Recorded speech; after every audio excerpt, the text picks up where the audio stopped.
Alright, ladies and gentlemen, welcome back to the channel. It is your host JD. I hope you're all doing well. I hope you're all having a great day. In this episode, oh boy, we're going to be checking out this recent episode by Turning Point UK where we're going to see Charlie Kirk absolutely wreck a woke race baiting liberal in a debate in amazing fashion. Trust me, you're going to love this one. Now, the original video is around 19 minutes long and we're not going to check out all of it, but I will leave a link in the description if you guys like what you see and want to check it out. I highly recommend you do because it is a great watch. But before we get into this one, if you could, make sure to leave a like rating as it really helps out the video. If you're new, hit that subscribe button, turn on bell notifications so you never miss a video, comment on this video, share this video around, and ladies and gentlemen, sit back, relax, and let's lose some brain cells. Daily occurrence on this channel.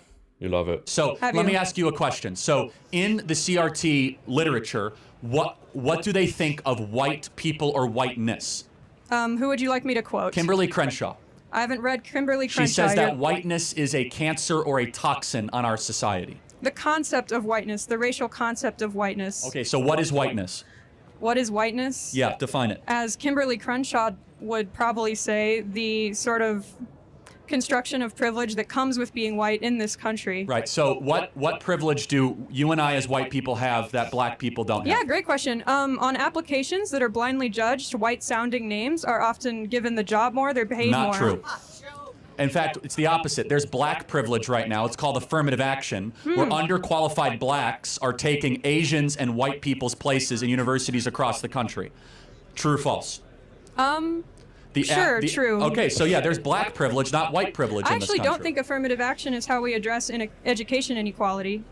Okay, well that affirmative action is still largely supported by the CRT regime. But let's get back to CRT, to the essence of it. Sure. CRT believes in one manifestation of its ideology is black-only dormitories. So white people are not allowed. Do you believe in black-only dormitories? No, and I don't have to agree with every aspect of an ideology to argue for it. So then what part of CRT do you like? Because they call whiteness a toxin, black-only dormitories, and if you want to talk about like ideological or intellectual sloppiness, the 1619 Project was... I think it's very sloppy. Okay, we agree. Nicole Hannah-Jones. I think it's overstated, and I think some of the parts are inaccurate. Okay, good.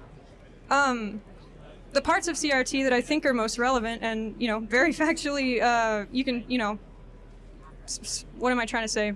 There's a lot of evidence for them, is the fact that previous inequalities, such as the institution of slavery, such as our treatment of Native Americans, do in fact affect those populations today. And you were saying before, in inner cities, there's a lot more crime, and a lot of that is because of redlining and other practices that come directly from the mistreatment of minorities previously in this country. So I want to make sure I understand. So black people make up 13% of the American population. Oh, 1350, my favorite. Yes, exactly. Why do they commit 55% of all the murders? Super great question. It's basically a very complex intersection of race and economic status. It's pretty well known that minority people tend to be in a lower economic status because of discrimination that they face. So then why don't poor Asians commit a lot of murders? Also a great question.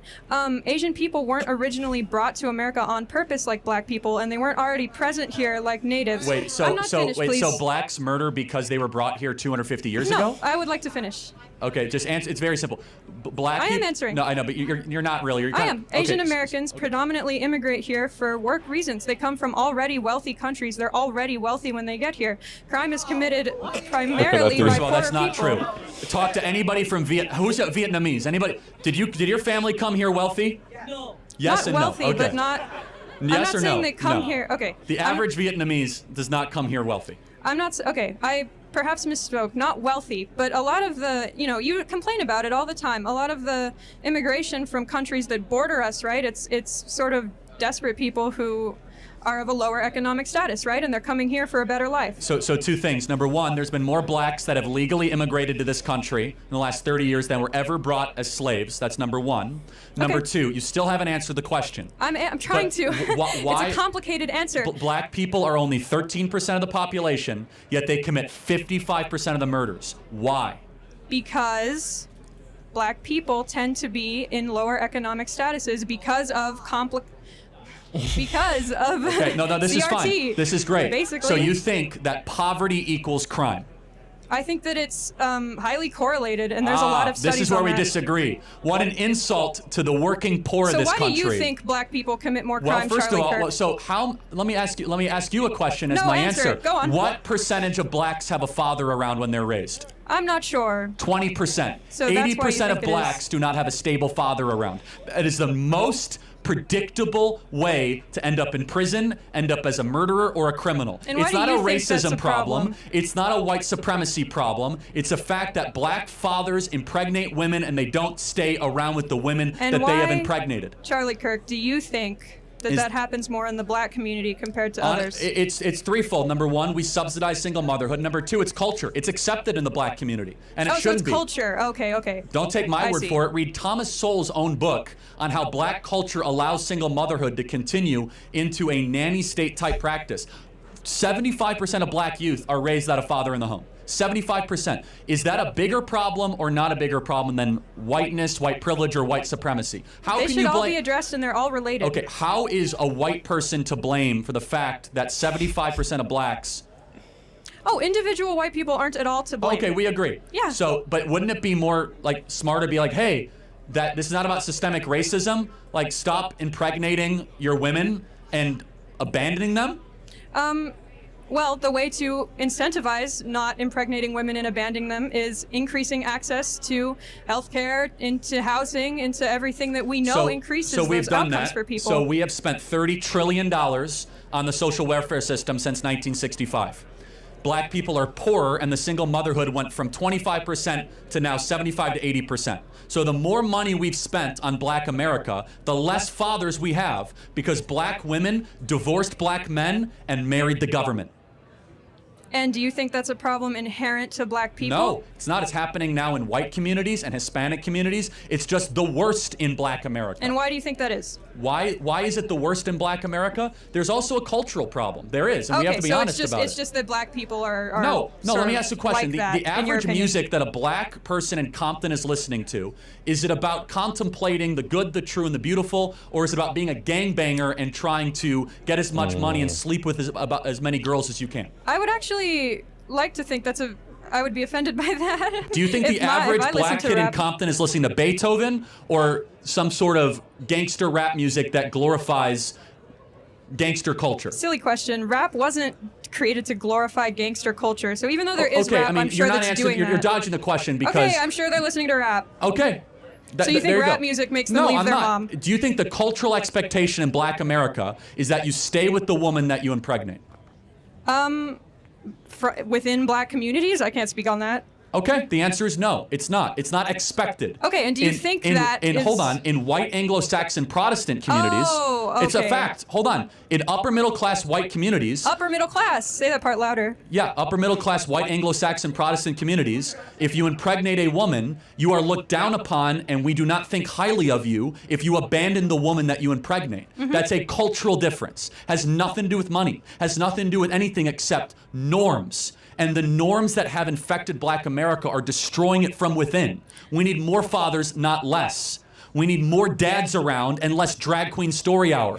We need more young blacks to be able to look up to role models that are not leaving all the time and are not just saying, hey, I impregnated her, so be it. It's a toxin, and if we don't address that as the root cause, oh, it's white supremacy, it's injustice, it's economics, we're dancing around the core of the issue.